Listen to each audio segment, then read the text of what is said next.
तर शिंदेकडे पर्याय नव्हता. शिंदेना हायकमांडचा आदेश पाळावा लागला. शिंदेच्या उपमुख्यमंत्री पदावरून संजय राऊतांनी हा टोला लगावलाय. कातडी वाचवण्यासाठी, खटले थांबवण्यासाठी शिंदेना सरकारमध्ये जावं लागलं असं राऊतांनी म्हटलंय. गुलाबराव पाटलांनी शिंदेचा उपमुख्यमंत्री पदाचा किस्सा सांगितल्यानंतर संजय राऊतांनी असा निशाणा साधलाय.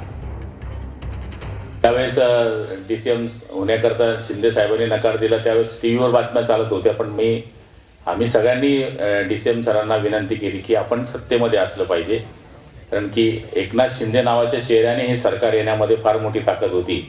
त्यामुळे तुम्ही सरकारमध्ये असलं पाहिजे. देवेंद्र फडणवीस साहेबांनी त्यांच्या हायकमांडचा मान राखला. त्याच हायकमांडचा आदेश एकनाथ शिंदे यांना पाळावा लागला. त्यांनी जर उपमुख्यमंत्री पद स्वीकारलं नसतं तर त्यांनी काय केलं असतं? काय केलं का? त्याच्याकडे पर्याय काय होते? त्यांच्याकडे कोणताही पर्याय नव्हता.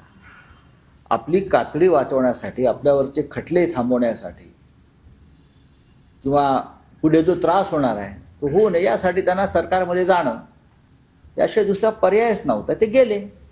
त्यांचा प्रश्न आहे, त्यांचं राजकारण आहे.